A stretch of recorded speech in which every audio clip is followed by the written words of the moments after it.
GearNetwork.com. This is a Gear Network production.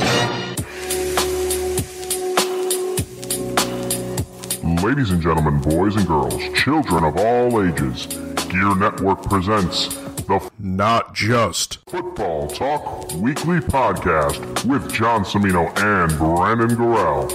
And now,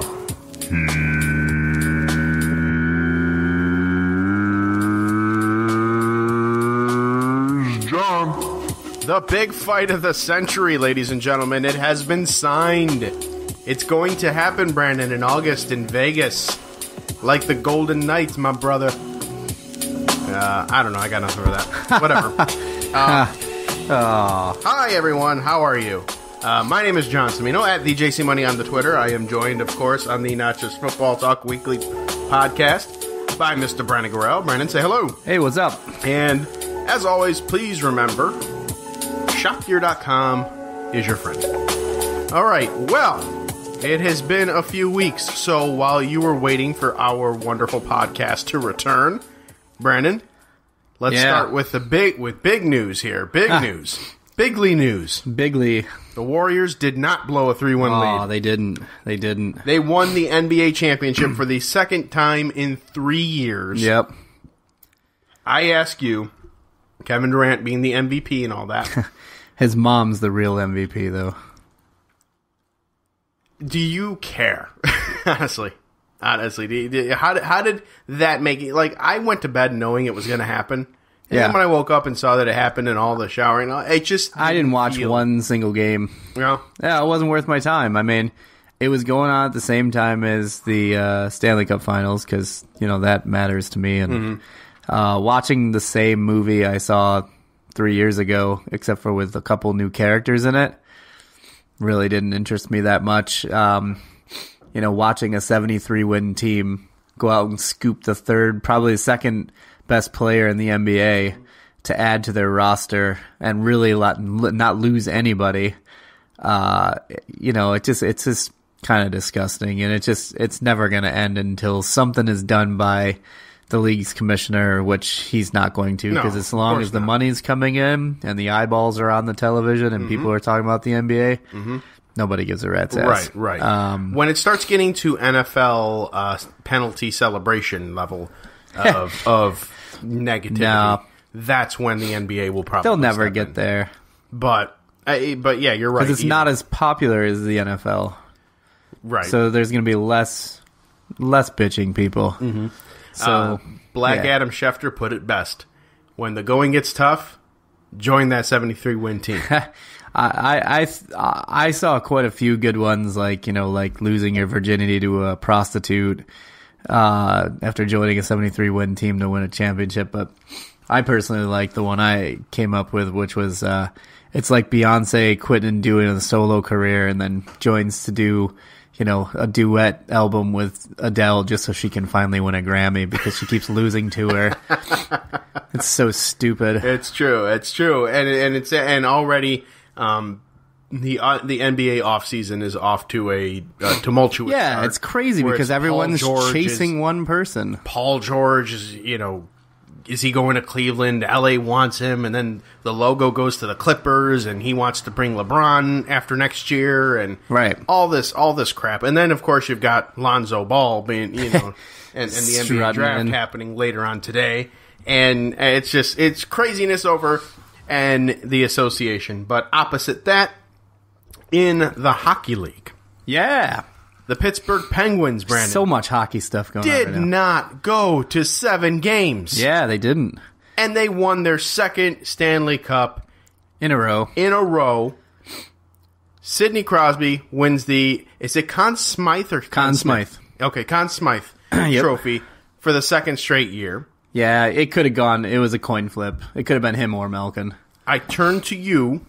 Yes. Because, you know what? I am the resident hockey expert. I did not write a show. Yeah, that's cool. I am extremely salty because of BS that's happened over the course of the past couple of weeks. But tell us what it is. Oh, it was great. Being a Pens fan, it's pretty wonderful right now. Getting 2 cups in a row. First team to do it in almost 20 years. First team in the salary cap era to win back-to-back, titles. They were the first team, actually. Well, Detroit went back-to-back years, but they were one of the only teams to go back-to-back in the salary cap era just to get there in the finals. It's just really difficult to do. But with the difficulties that they faced, I mean, they had no number one defenseman. Chris Letang was in the press booth with a neck injury.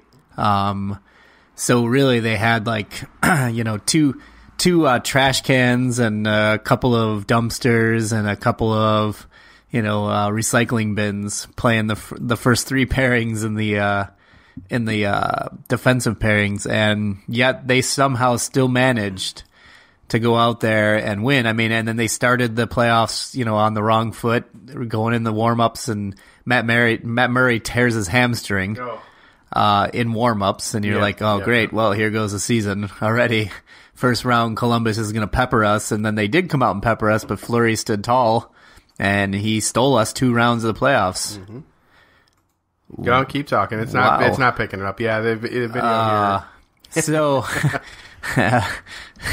I paused it at the wrong moment. Yes, you paused it at the wrong moment. Don't worry. You listeners will not know what just happened. Yeah, the Flower, he kind of saved our bacon, and he won it in the first 2 rounds, and then he had one bad game in Ottawa, and it was, curtains for him. Mm-hmm.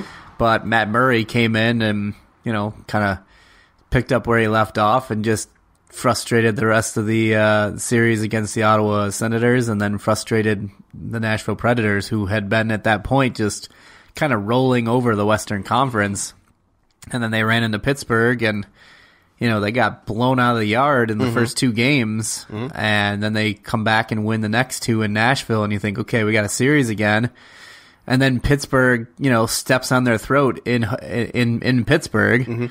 And says, okay, now we're heading back to Nashville. And it was exactly the kind of game that I expected it to be. I was like, if this is going to be an elimination game, it's not going to be like any of the other games in the series where it's lopsided. It's going to be tight, and it's going to come down to a weird bounce. Sure enough, it was our bounce. It was almost exactly what you said last podcast when you said it's going to come down to, if one of these teams wins on the road. Right.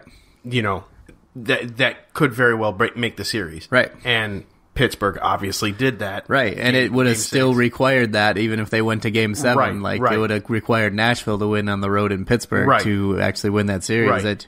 It was just, it was a great series, and it's why I love watching the Stanley Cup Finals and playoffs, because it's such a grueling task. Mm-hmm. I mean, it's 2 months. It is of playoffs, and when you go in each round 7 games, right? A lot of them went 7. I mean Pittsburgh went 5 in the first round. They went 7 in the second, 7 in the East Finals, and then 6 in the Stanley Cup Final. That's a lot of hockey, considering they just played a year before, had a couple 7 game series, went to 6 against San Jose.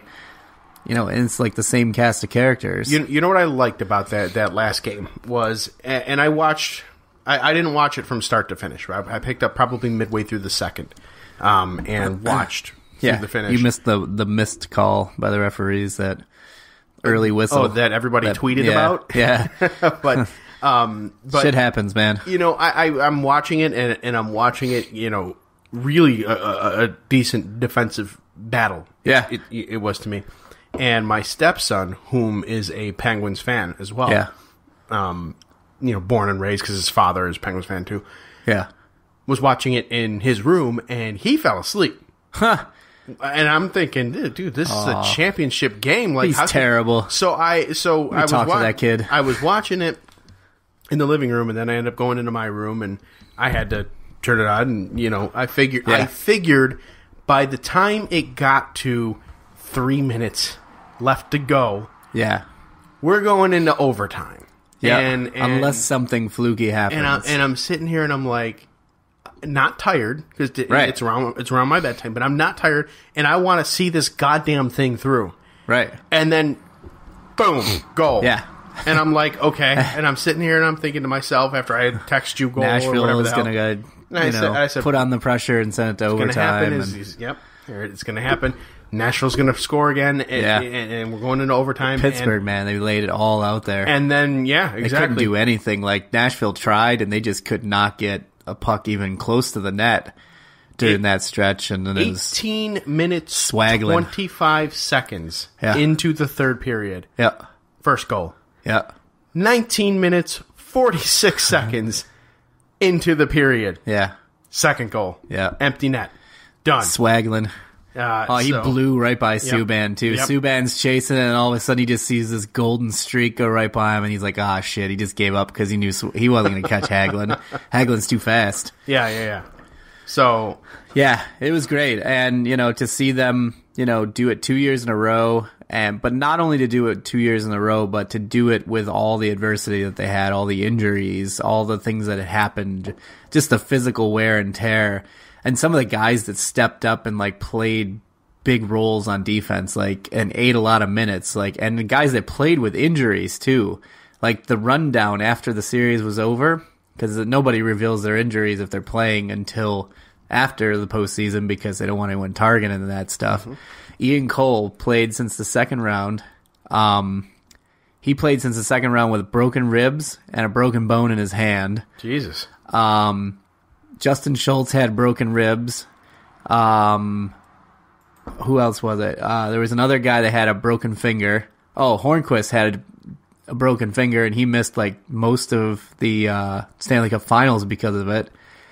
And he ended up scoring the game-winning goal. Just the amount of guys that got hurt. I mean, like I said, Matt Murray tore his hamstring in the first warm-up of the beginning of the playoffs, and he ends up being the goaltender who's, going in the finals, and just pretty much just shut Nashville down over those last two games. He got back-to-back shutouts, and he's the first rookie goaltender to win back-to-back cups.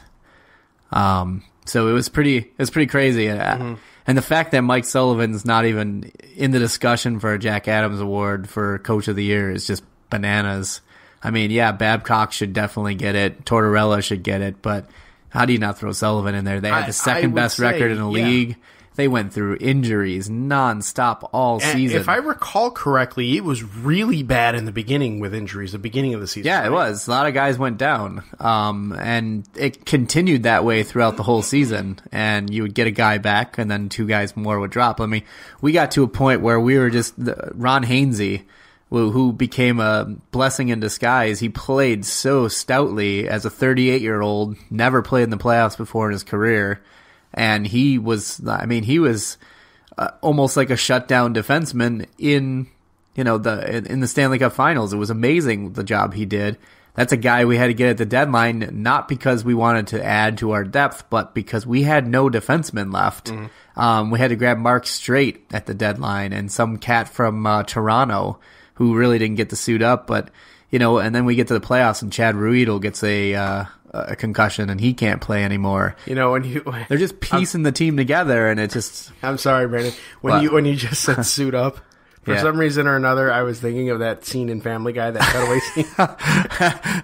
You know what I'm talking about. I know exactly what you're talking about. Sorry, but go on. Juvenile. But yeah, and so you have all those injuries, and yet somehow they still manage to piece the team together and get the right guys in there and the right players. I mean, look at Jake Gensel. Jake Gensel was a rookie. A nobody. Nobody was seeking Jake Gensel in the draft, right?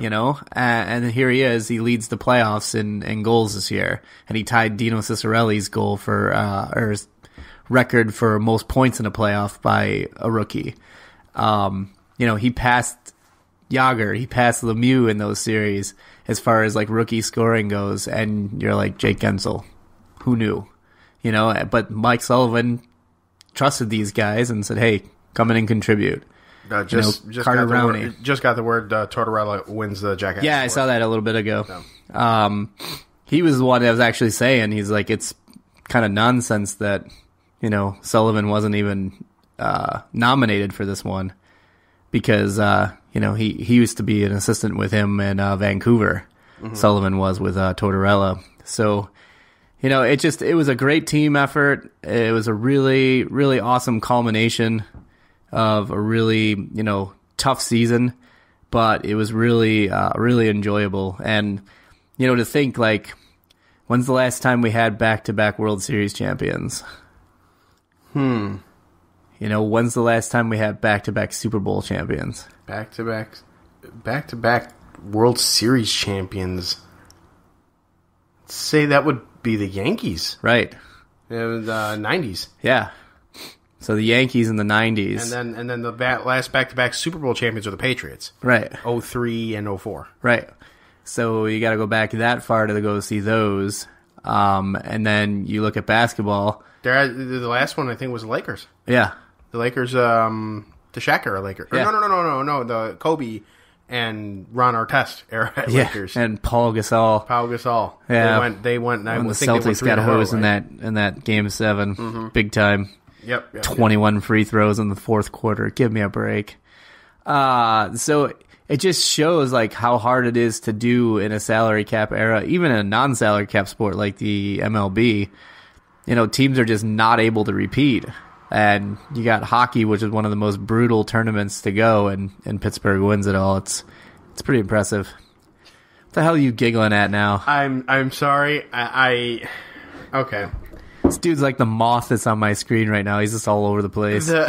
Yes, I am all over the place because I'm looking on the Twitter to find the Golden Knights draft information. Yeah, I've got it all here. And I follow a lot of sports on Twitter. I follow a lot of pro wrestling on Twitter. Yeah. But I also follow politics on Twitter. Uh-huh.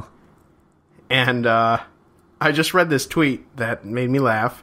It said, Trump concludes whatever he was doing by conveying a message from God to the residents of Cedar Rapids, saying, quote, "I just want to let you know that God blesses you." And just, I don't know, the way it was worded. Well, it is allergy season. I pictured him saying that, and, you know, it's just, I don't know. I hate that fucking guy. I'm sorry. Anyways, go on. Yeah, I'm looking at the draft, too. There's only 6 picks left. Ducks are up next, and then the Wild, Blue Jackets, Blackhawks, Penguins, and Capitals. Some of the big names that they just grabbed in this draft were Lucas Spiza from the Canucks, Thomas Nosek, who was a pretty good up-and-coming rookie player down in the AHL for the Red Wings, and they were kind of hoping they were going to take Peter Mrazek, and they made some bad comments about him. Now they're going to be stuck with Peter Mrazek. Cody Eakin from the Stars, also going to get Braden McNabb. Bellemare from the Flyers. Garrison from the Lightning. James Neal from the Predators, a big one. Colin Miller from the Bruins. Mark Mathot and his missing finger from the Senators. David Perron from the Blues. And the last pick, a really big one, Alexei Emelin from the Montreal Canadiens. So, you know, Vegas won't be great, but I still think they might be better than some of the teams this year that were out there. I think they'll still do better than Colorado did. You know, because they also get draft picks too, and they can also trade and, you know, crap like that. So it's interesting, but it kind of sucks that we had to have this happen this year because of this whole reason is that I'm expecting fully that Marc-Andre Fleury is going to get picked up by Vegas and Pittsburgh loses, you know, kind of like he was like the start of the rebuild. Yes. In 2003, he was the number 1 draft pick by the Penguins, and that's where they, you know, tanked for like a number of years. They first grabbed him, then they grabbed Jordan Stahl, and then they grabbed Evgeny Malkin, and then they got Sidney Crosby, and that's, you know, kind of the nucleus that was built over those years, and it's kind of sad to say. We already lost Jordan Stahl a while ago, but, you know, it was something of those things that had to be done. We couldn't keep all 3 of those centermen at that much money at the center position was just too much. No, especially with Letang coming up, you know, needing a contract extension soon too. So Stahl had to go, but now we got to lose Fleury out of the mix. It's gonna be incredibly weird to see him in a different uniform. Yeah, exactly. I don't know how I'm going to, you know, it's just weird because it's a weird view. He's on that side. He would be on that side of the country now. So on that coast, so he's gonna be playing the Flames a lot. Right. And so it's going to be weird. It's very weird. To really, and you know, root against it. I'll always have that GIF, which will be, it kind of encapsulate Marc-Andre Fleury as a Pittsburgh Penguin, but just who he is as a guy. Like, even the most pressure moments, you're facing an elimination game against the Washington Capitals. He's still having fun. And he's still having fun. He takes that shot off the top shaft of a stick from Ovechkin that goes out of play, and he holds it like a guitar, and he strokes the end of his stick with a big grin on his face. It was just one of those moments where didn't matter what the situation was, the dude was always smiling, always having a good time, even when things weren't great. Like the fact that this year, he lost his starting job again as he had a resurgence and was carrying the Penguins. Had one bad game and he lost it, but he did it for team. He shut his mouth, he sat down, he understood. He, rooted Murray on, and as he got the Stanley Cup, he was supposed to give it to another veteran, but he ended up giving it to Murray because he wanted to kind of pass the torch and said, this is your team now, keep running with it. And, that's the kind of teammate he was. And that stuff's going to be missed, right. With Pittsburgh. The leadership. Yeah. It's the leadership. really what it is. You remember the old, that 24/7? The Winter Classic, the Road to the Winter Classic. Yes. That yes. Showtime was doing. Yes. And they had the Penguins versus the Capitals, and they were on the team flight, and they said they play games with each other to to kind of wind down, and they were playing SOCOM on PSP. And I remember he shot Max Talbot, and you hear him in his little Frenchy voice. He goes, "Suck it, Telbo." You can hear him over there, and Crosby's is like, I think he's talking junk. So, and he was the leader of the prank where, they took the rookies' stuff when they had him take them out to dinner to keep them distracted while the other players, the veteran players, took all the guys' beds and dressers and everything out of their hotel rooms and set it up in the hallway for them. So when they got back from dinner as rookies, and they're like, oh, great, my bed and all my belongings are sitting here in the hotel hallway room. So those are the kind of things you're going to miss with Fleury, and it kind of sucks just because this whole Vegas thing, but the Vegas thing's kind of exciting. Yeah. Yeah. You got a new team in there, and I definitely I think those jerseys are kind of tight. I'm like the I'm colors. not a fan of the name Golden Knights. No, I'm not either. It's such a stupid name. Yeah.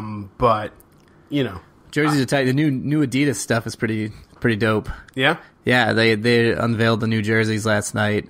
Some minor changes to some of the teams, but most of them kept it the same, but they have a different material to them. Okay. They're more durable but lighter weight, and there's some touches for some of the teams. Like I saw new jerseys inside their collar. They have a championship collar, so it has all the years that they won the cup inside their collar on their jerseys, and also the necks are different. The neckline is different, and they have the NHL logo in there that's metallic, so it looks pretty tight. All right. So, anyways, very good. That's the end of the hockey pro hockey talk. Very, very good, very good. So then I guess not just football, we'll but mostly hockey talk. What we'll do before we go to commercial is, I guess, talk about a couple of quick things on the NFL, and just for the hell of it, let's go. The music. Yeah, buddy. Oh, dust it off. That's right. Gotta get ready. We're getting close. We're getting close, Brandon. It's a football season and prime time without Chris Berman. All right, so the Raiders and Derek Carr, Brandon, are close to finalizing a deal expected to pay their quarterback about $25 million per year.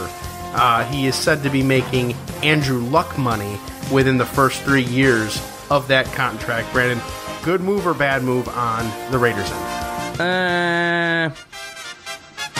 I think it's a great move, to be honest. I mean, there's not a lot of franchise quarterbacks out there, and the chances of you letting Carr go and getting another guy that's just as good as or better than Carr in this league, you can't take that gamble. It's the Flacco thing. I mean, it's the Flacco effect. Right. Joe Flacco wasn't the best quarterback in the world. He's elite.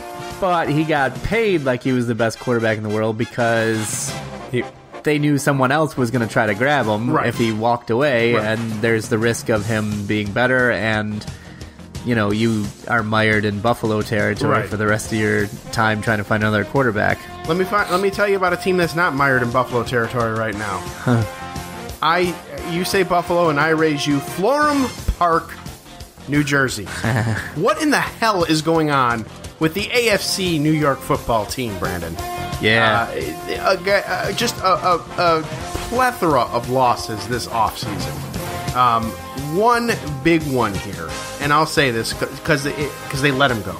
David Harris signed the New England Patriots a 2-year deal, and I can't even be mad at that. Nope, I can't even be mad at that. You're like, congratulations, son. You sucked through all this. Now you get a chance to win. He's going to get a chance to win, and I feel, but and then it just it keeps going with this freaking team. The losses keep racking up as yet another arrest for a New York Jet. Linebacker Lorenzo Malden arrested for alleged nightclub attack. That is the second New York Jets incident, involving some sort of assault or whatever at a nightclub this offseason. So not only do the Jets become the Cleveland Browns as far as the talent that they're putting on the field and the record that I'm sure they're going to put up, but now they've become the Cincinnati Bengals in terms of players that they have on this freaking team. Brandon, I can't explain this. I don't know what is the prize. What am I missing? What is so good about the 2018 draft? I don't know. That this I've seen tank jobs before, but this is the Jets basically saying, yeah, fuck it, I'm done. You know what I mean? Like, if this team does not go 0-16, I will be highly, highly disappointed. Yeah. So they're definitely working hard to do it. I mean, right? I don't see one single team on this Jets team could beat. I don't see it. Not even Cleveland. I don't see them beating Cleveland. Yeah, it looks like Kaiser's climbing the ranks and looking like he's going to be starting week 1. Is he really? Yeah, he looks sharp. And not Brock Osweiler, the man who famously said a couple of weeks ago, F that guy. Well, the proof is. They were even talking about him. They were talking about who's their other guy? Is it Cody Kessler? Is he still? Yeah, maybe.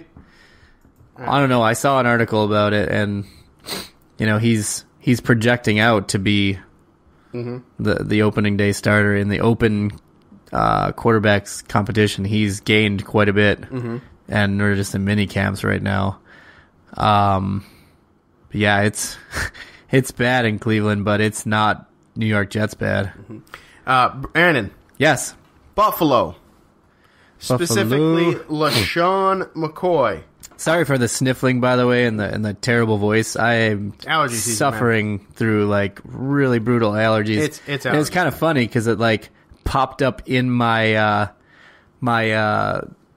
memories feed, and last year at this date, I was asking Mother Nature to like pour a whole bunch just to get rid of the cottonwood because I was suffering last year at this time too. Yeah. So yeah, it was Cody Kessler, by the way. Yeah, who he's closing the gap on. So. Right. Well, good. Yeah. Good for Kaiser. So anyways, Buffalo. LaShawn McCoy played the game. Wanted to get his boy Jeremy Maclin in. Jeremy Maclin came to Buffalo. Had a visit. Left without a contract. Yep. Goes to the Ravens. Signs with the Ravens last week. Yep. Sorry, Buffalo. Womp womp. Don't worry. At the very least, you'll have 4 wins over the New York Jets. So. I think Buffalo is going to be solid this year. I'm going to call my shot early. Are you going to? I think the culture that McDermott is doing there, and there's not a lot of, you don't notice there's not a lot of yap coming from Western New York. And the fact that Marcel Darius is not sure he can fit in here because the guy is a world-class ass clown, can't behave himself. And the fact that Buffalo is going to be like, you either do that or you sit. The winds have kind of shifted. I think that they finally, in the state of Buffalo, made their first great hire. Okay. As far as a coach goes, and that means, the Sabres as well. Even though they did just sign Housley to be their head coach, and they got Butterelli from Pittsburgh as their GM. That may work out for them too. We'll see, but I don't know. I kind of like what I'm seeing up there, and to see Tyrod Taylor feel rejuvenated and feel sharp. I still think Tyrod Taylor can be a good quarterback. I don't think he can be a great quarterback, But I think if all the other pieces fall into place, the running game and the defense, he doesn't have to be a great quarterback. He just needs to be a good one that protects the ball. The wheels fell off that defense last year. Are you saying that you think the Bills can be a playoff team this year? I think they'll contend for a wild card. They're not going to contend for the division. No, the Patriots are going to win that. The division is the Patriots, lock, stock, and barrel. And if they do make the playoffs, they'll probably lose their game to the Patriots. Mm-hmm. So, do you think they can make the wild card? I think that they can make the wild card. I'm not saying they're going to yet. I got to see how the season gets as it gets closer because, there's always can be a key injury in, the preseason or mini camps and things like that. How many times does a guy make a cut and blow out an ACL and it's a big key player, Exactly. They lose McCoy or something, So I don't want to go out that limb, but I do like what I'm seeing and what I'm not hearing out of Buffalo. Yes, that's the main thing. I think the thing that was driving me absolutely apeshit. Like Marone had that going on with them. Right. And they were performing, and then he left, and then Big Mouth came to town. Right. And then Rex came blew to town. Blew it apart. And completely destroyed it, so there we go. Yeah. But, I think, and this is extremely early, the wild card is the Bills and the Dolphins' position to lose. Yeah. One of those two teams, I think, are going to make the wild card. Yeah. And I say that, and I throw the Dolphins in the mix because I honestly, I liked what I watched from the Dolphins last year. Yeah. Not so much second half. First half, they were kind of. They need to center their offense more around Jay Ajayi than Ryan Tannehill. Yeah. Their defense is solid. They did kind of lose steam when Tannehill got hurt too, though. Moore had him pretty good.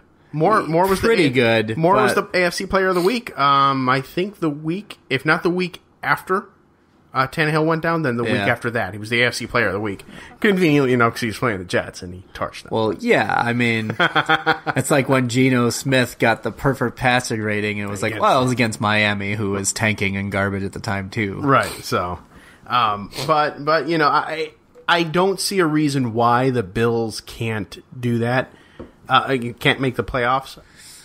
Yeah, it'll come down to who wins that series against Miami Buffalo. That being said, if they don't, I cannot wait for the second documentary of the Bills Mafia next year at Barstool Sports. That was incredible. Yeah, it's just a bunch of depressed people around the bar. All right. Can't believe we lost the Dolphins. The dildo thrower that was there. All right. Well, you know what? We made chicken soup out of chicken shit. Yeah. I like it. So we're going to go to a commercial break, and when we come back, we will talk McGregor versus Mayweather. Exactly. What I want to get Brandon's thoughts on. We'll talk about it. We won't write about it because Floyd won't be able to read it. That is very true. Hey, Johnny Gaudreau just won the Lady Bing. He did. Yeah. All right. He beat out Granlund and Tarasenko. Johnny Hockey, go Flames. All right, we'll be right back. Hey, everybody, thanks for listening to this podcast. If you're looking to support this podcast and this network, visit shopgear.com. That's shopgere.com. It will take you right to amazon.com, to your Amazon account, and you can do all of your Amazon shopping. The difference is using our link versus going to Amazon's link is that you are telling Amazon that Gear Network referred you, and they end up giving us a small percentage of your purchase, which helps out this program and this network entirely. And of course, if Amazon's not your thing, it's understandable.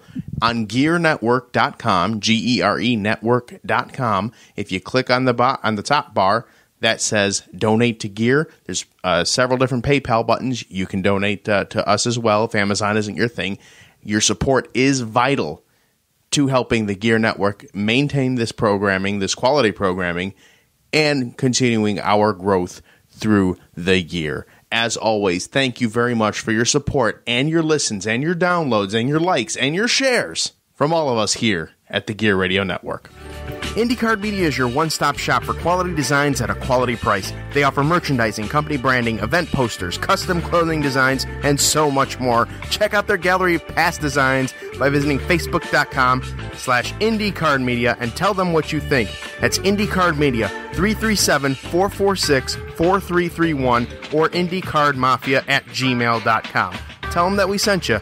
Again, 337-446-4331. Indie Card Media. Bring your designs to life. And we're back. No song to come back to because it's very somber in here because Marc-Andre Fleury was officially picked by the Vegas Golden Knights. Yes, he was. The Vegas Golden Knights have rough their goalie, stuff. Marc-Andre Fleury, to the Golden Knights, and it's going to be very weird to see him in another uni. Yeah, it really is. Like I already saw him in a new uni, and it just looks terrible. You see, you always see former greats and that were in one uniform that go into another, and it always looks weird.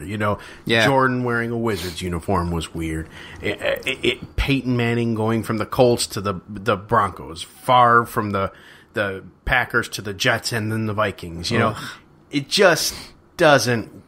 It's weird. It's weird when players like that, when players that matter to a certain franchise or a certain city, go to a different franchise, and so this is one of them. Would be one of them, as you mentioned. He was the start of the rebuild there, so he is forever etched in Penguins lore. But still, rough day for you. Rough day. For you Pens fans. All right. Brandon, I wanted to talk to you about this Mayweather-Pacquiao fight. Mayweather-Pacquiao fight. Yes. Hello 2014. That sucked. Mayweather-McGregor fight. This, to me, while I'm excited to see McGregor fight, because I'm a Conor McGregor guy, as are you, this, to me, screams Thunderlips versus Rocky. This screams special attraction exhibition, not a real fight. What are you sharing the same sentiment with that? I am not. I mean, I don't know. I am not sharing the same sentiment. Okay, convince me who's thinking that. Convince the people like me that are thinking it's a work that it's not. So obviously, McGregor's up against a big challenge. Floyd Mayweather is, one of the all-time greatest boxers. But if you know anything about Conor McGregor, and if you've watched him throughout his career, yes, he talks a lot of trash, but when it's time for business, he's all business. He doesn't play around. He doesn't disrespect his opponent. He doesn't disrespect the sport. He doesn't disrespect the fight. This is a guy who, he's a striker. He may not have, airtight defense. But who knows? I hear his former sparring partner who sparred with him for 3 days, a year ago, and all of a sudden he's got the scoop on how this fight's gonna go. Midge! And I don't fully agree with it. I think that McGregor, though he may not win, will not go out and embarrass himself. I don't think that he is wired that way. I don't think he would put himself in a position where he would damage himself, his brand, and his ability to make money.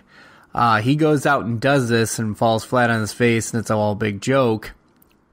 He loses marketability. Yeah, he got his payday today, but it may hurt his future paydays. This is a guy who's going to train his ass off, a guy who visualizes what he wants to do, and he has, for basically his whole career, done everything he said he was going to do. He says he is going to knock Floyd Mayweather out. I have a hard time doubting him just because of the fact that every time he says he is going to do something, he comes out and he does it. See, here's the thing that I think of. And it's not Thunderlips. He's not like a professional wrestler going up against a professional boxer. Right. McGregor knows how to throw hands. He knows how to throw hands, right. And all you got to do is catch one of those lefts, and it could be lights out. They are the way that it is being described now by experts, analysts, and all that is McGregor does not have a chance. Right, and that's what they're all going to say because, A, they're boxing guys, And boxing guy hates the UFC. Mm-hmm. They hate everything. Even if McGregor was the best hands-down fighter in the world, and he came in to box as a UFC guy, no respect for whatsoever from any boxing guy, period. They're not going to say anything kindly about him, and they're not going to give him any kind of chance. Second of all, Mayweather is 40 years old. McGregor is 29 years old. Mm-hmm. You know, again, I just say that McGregor is smart. He's not a dummy. He knows what he's doing. And I think he sees something in Mayweather that he can exploit, or he would not go after this fight. Okay. Because he can go and he can get money. He can continue to make money. But he can't make... But he pulled this guy out of retirement. This guy has turned down other boxers who wanted to fight him for probably bigger paydays. And McGregor was able to get in Mayweather's head enough and call him out enough and talk enough shit about him enough to get him to get out of retirement and actually take this fight that everyone dubs a joke. But he himself has watched McGregor's fights, and he says he has got a hell of a left, and that thing is scary powerful. He knows that he's got to watch out for it, and if he comes in and believes all the hype that McGregor's got no shot, and he goes in there, kind of half-asses his training, and goes and thinks he's going to breeze through this thing, that's where he's going to get caught. And I think that Mayweather is that dumb, where he's going to pull something stupid, and he's going to think, yeah, I don't have to train that hard for this thing. I mean, he's starting training camp now, and it's in August. He's got 2 months to train for this fight. Mm-hmm. McGregor's been training for it all year. As soon as the Alvarez fight was over, and he said he was done with UFC for a while because he was on hiatus while his girlfriend gave birth to their son. He had been training. He'd been training. Mm-hmm. Because he can train because it won't stress her out. You know, him being in the fights is what stresses her out, and he didn't want to do that to her. Mm-hmm. So he's been training. He's been calling for this Mayweather fight ever since then. So to think that he's not going to be ready, and then he's going to go out and embarrass himself, and he's going to be like Thunder Lips, and he's going to be a joke, and it's going to be a sideshow, and he's going to do some MMA stuff and put, you know, Mayweather in a chokehold or kick him in the head. That's not going to happen. I can guarantee that. Okay. And I can guarantee that he's going to put a hell of a fight on. I don't think, you know, I think it's a coin flips chance that he wins, but I don't think it's a coin flips chance that he puts on a show and he actually competes. Projected total for this fight, $606.1 million. Yeah. Yeah, you're talking... that's a lot of coin. I mean, you're talking about... He's guaranteed $100 million purse. Way Floyd, more. 175. That's way more than any UFC fight he's been in. Absolutely. Which it's insane. So from pay-per-view is going to be probably about $100. Mm-hmm. So that's $40 more than, you know, a pay-per-view there. Mm-hmm. You're going to get the UFC guys watching. Mm-hmm. You're going to get the haters watching. International crowd. You're going to get the international crowd. You're going to get the boxing fans. And you're going to get the people who are going to be expecting a freak show, and they're just going to be like, well, I got to pay for it because, you know, if I miss out and it was something good, then I'm going to do it. Or, you know, you're going to have the haters that hate McGregor and want to see him on his ass and embarrassed are going to watch it too. And that's all money that's going to go in both their pockets. He's not. I can tell you right now, if this is my prediction, if in fact McGregor is, you know, as you described him, and comes into this, he needs to do it within the first 3 rounds. Oh yeah, absolutely. If Money Mayweather does what he did with Pacquiao, it's going the distance, and he's and he's winning by decision. Right. Because Mayweather's not a knockout boxer anymore. He's got 23 knockouts in his career. His last knockout. He's got 49 wins. His last knockout, I believe, was in 26 knockouts. I think his last knockout was in 2011. Right. So it's been years. Yeah. So he's good at dodging. Don't quote me on that year exactly, but it's somewhere around. He's good at dodging. Mm-hmm. He's good at, you know, counter punching. Mm-hmm. But so is McGregor. Mm-hmm. McGregor is lights out in the MMA, the best counter puncher and counter striker there is. And when he does land, he lands quickly and in flurries. And that's why I think that he's going to be aggressive at Mayweather. I think he's going to look to shorten that ring, and he's going to cut him off, and he's going to make him defend instead of being able to like run the whole time and dodge and just, kind of tire him out and peter him out. I think McGregor is going to be prepared for that, obviously. And I think he's going to try to shorten the ring, just like he does in the octagon, and try to kind of keep him, within the area. And he's going to measure, and he's going to measure, and he's going to measure, and he's going to watch, he's going to watch, he's going to watch.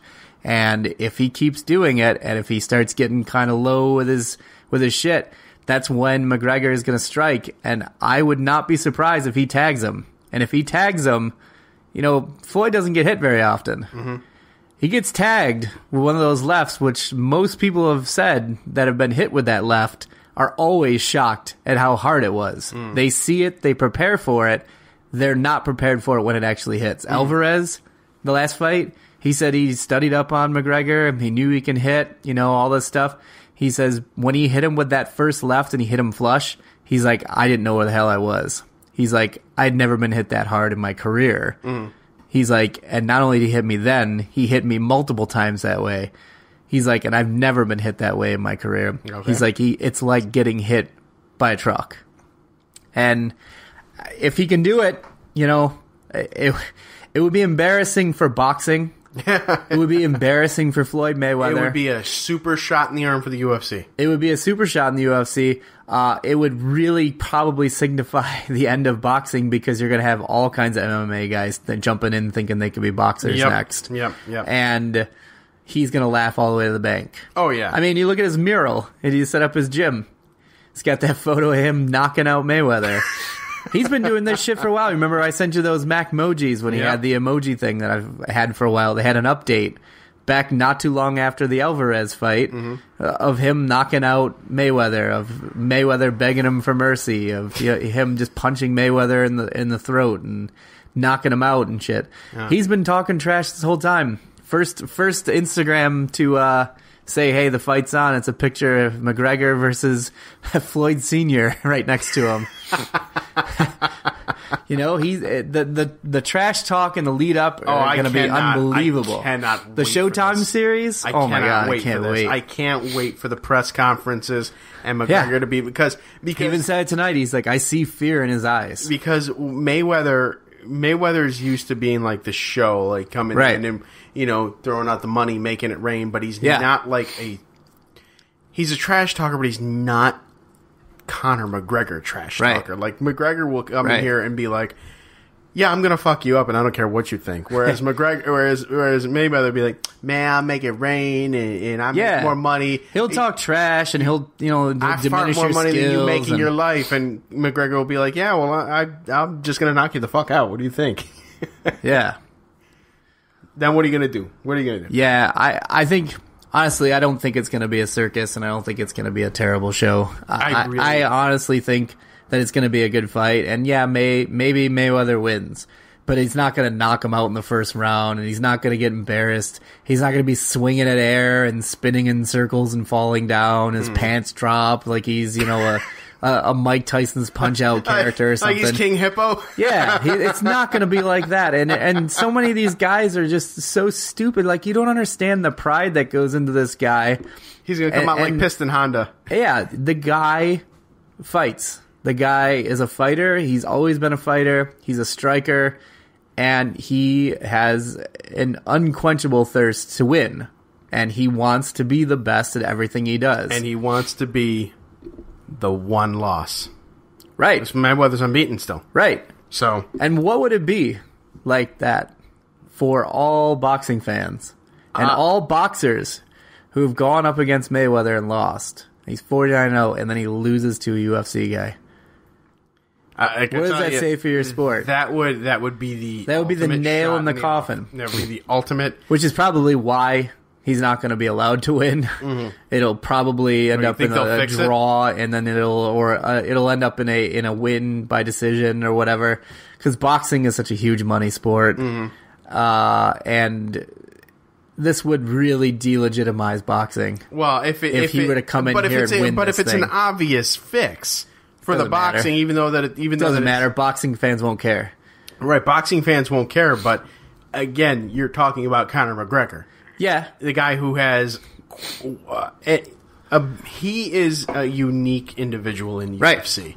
You know what I mean? Like, you have, in the UFC lores, you have, the Shamrocks and the Severins and the Gracies and whomever, the right? Liddells, the Silvas. Silva, right? But McGregor came and he's like, I used this adage that Paul Heyman always said about, comparing his brand ECW to WCW and WWE at the time, was that he compared it to the 80s rock bands, the hair bands. You had all the hair bands, and then Nirvana came and just blew the door off and changed the game. Right. And that was what ECW was in the wrestling business. Right. In the UFC business, Conor McGregor is that guy. I truly feel he is the guy that in the world of UFC, of the Severns and all that, of the 80s hair even bands, the Rouseys. You're right. He was the Nirvana that just blew the door down and was like, Changed the game. I am changing the game. I am making all the money I can, sucking it all up from all you guys, and I don't give a shit what do you think. Yeah, I'm going to talk shit about every one of you and disparage every one of you on the way, but I'm going to do it, and there's not anybody that's going to stop me. So I imagine that if there is a... Yeah, he lost to Diaz, but you know what? He had 2 weeks to prepare for Diaz. He was prepared for Dos Anjos the whole time, ready to fight him, and then he has to fight Diaz at a different weight. He wasn't prepared for it. He prepared for it the second time. Every time I think of Diaz, I think of English having to be so bad that he had to have closed captioning for him. He was worse than, like, slow, relaxed brain Rocky. Oh, that's crazy. All right. That is gonna do it for us wrap this it up week of NHL UFC talk. NHL UFC. It's not just football talk weekly. That's, you know what, that is what it is for the off season, my man, and perhaps maybe even beyond in the regular season. Who knows? Because we are evolving. But in any event, thanks for everybody. Thank you everybody, if I can talk, for tuning in, listening. I'm dog tired, so I'm going to keep this exit short and sweet. Shopgear.com is your friend. Brandon, let's do this again, shall we? Yeah, 2 weeks. 2 weeks. Let's go. We'll see you then. Good day to you, sir. Good day to you as well. So long, everybody. I wanted to make you wait. Yeah, Suspense. Thank you very much. Good night now. Oh, by the way, the fight's at your house. Yes. I'm fighting myself. Oh, it'll definitely be here. All right, thank you. It's going to be the Johnny Bones fight here, too. A month earlier.